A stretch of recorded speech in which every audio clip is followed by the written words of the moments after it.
The Obamas opened up about their personal experience with racial profiling in an interview with People magazine. And I want to share this with you because it's one of those stories that's just innately infuriating. Like, I wasn't really expecting to get all that angry when I started reading this story, but by the end of it, I was fucking fuming. And you'll probably see why in a second. Michelle said, quote, "I think people forget that we've lived in the White House for 6 years. Before that, Barack Obama was a black man that lived on the south side of Chicago who had his share of troubles catching cabs." Okay, so there's point number one. The person who is now the president of the United States at one point had trouble catching a cab. Now, I know it's an old stereotype, it's an old cliche, but certainly true to an extent that black people have a much harder time getting a cab than a white person. So they go on to explain that one incident, which was covered in a November 2008 piece published by the Wall Street Journal, involved Susan Davis, who's a writer, recalling that a guest at a black tie event asked Obama to, quote, "fetch him a drink."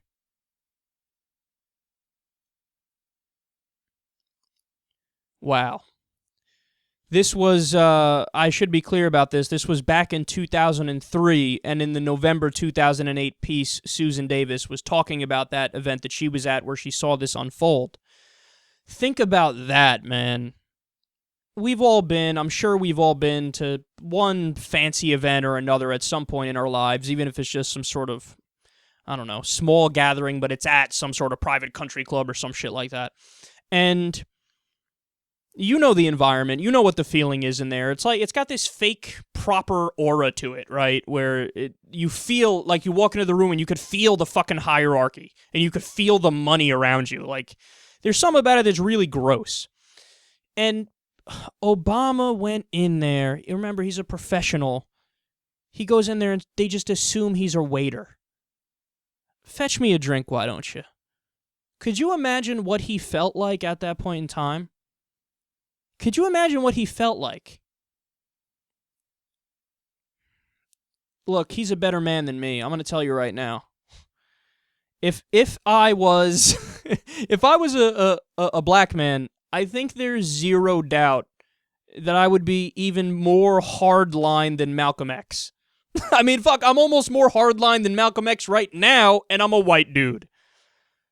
And look, another good point is Sean Hannity, Bill O'Reilly. Could you imagine if they were born black? Oh, they would be leading the new Black Panther movement. Are you kidding me? You have to see things through the eyes of others and try to sympathize, try to empathize with the position so you get a real understanding of what they go through. The President of the United States, before he was the president, was told to fetch somebody a drink at a fancy event because he's black, and they just assumed he's a waiter. Now, Obama added, quote, "There's no black male my age who's a professional who hasn't come out of a restaurant and is waiting for their car, and somebody didn't hand them their car keys." Oh, that's another one. At some fancy event, you're leaving, waiting for the valet to bring you your car, somebody tosses you their keys. Look, man, very simply, I'm going to put this very simply. As a white man, I am a white man, I know. Never once in my entire life have I experienced anything that's even vaguely comparable to that. Never. Never. Never.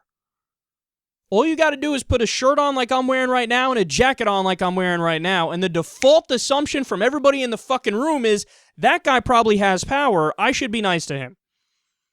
You have to understand the differences. I know I'm lecturing at this point. It's getting annoying and it's getting abrasive, but I'm doing this to illustrate a point. You have to understand the fundamental differences between the experiences of a white person in this society and the experiences of a black person in this society. And Obama goes on to explain that, look, my examples are actually small. What I went through is nothing compared to what many people go through. Look at what Eric Garner went through. Are you going to tell me that if that was a white guy wearing a suit and tie who just came from Wall Street, who was standing in the same position as Eric Garner, that he would have gotten choked out and he would have been killed in that situation? There is a 0% chance of that happening. But since it's Eric Garner and since he's black, oh no, they just assume, well, he's poor, he has no power, and he's giving me lip, he's talking back to me, and I'm the law, so I'm going to take him down. And put on in a chokehold that's against police department regulations, by the way, and then get away with it. Again, do you think if the last name of that person was Rockefeller that cop would get away with it? Please. This is the experience of black people in America. And when you hear stories like this, you begin to understand, you begin to see the picture that's being painted, that where the studies come into the conversation now, where it's been proven that if you have a traditionally sounding black name on a resume and a traditionally sounding white name on a resume, everything else being equal, all the work experience the same, the white resume gets all the callbacks. The black gets none. There was even that great viral YouTube hit recently where a kid used one of those tools to try to break into his car, and everybody just assumed when it was the white kid doing it that he's just trying to get his keys. His keys are probably stuck on the seat, and he's trying to pop the lock to get in. When he had his friend do it, who was black, the cops were there immediately. Everybody was staring at the guy like he must be stealing it.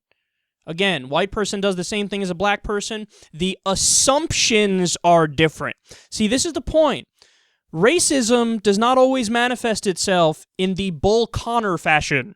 It's not always some Mississippi or Alabama sheriff screaming the N-word and turning on the fire hoses. There's a lot of subconscious racism in society. And what's amazing is that to this day, you still have conservatives who deny it. And they think reverse racism is a bigger problem than racism, to which my response is LOL. And the last thing I'll say about this is, what I think President Obama needs to understand, though, is that this is why we all get so mad when he gives these vanilla responses to the Mike Brown situation and to the Eric Garner situation, where he always gives it like, well, you know, there's two sides, and we need people to peacefully protest and people to understand and blah, blah, blah, blah, blah. Well, we want a human moment. We want a moment where we want the same feeling that you had when somebody told you, hey, fetch me a drink. That same feeling of this is injustice. This isn't right. This is fucked up. They're just assuming shit about me because of the color of my skin. We want that same raw emotion brought front and center in a situation where other black Americans are experiencing not only something equal to that, but something worse. That's what we want to see out of it. And we also want to see different policies proposed which tries to make the society give equal opportunity to everybody, because that's the main goal. It involves changing hearts and minds and bringing people together so white people honestly understand that black people are fucking people, so they don't think it's the scary other and they're all criminals. So this involves bringing people together, changing hearts and minds, but also having good policy that fixes different problems.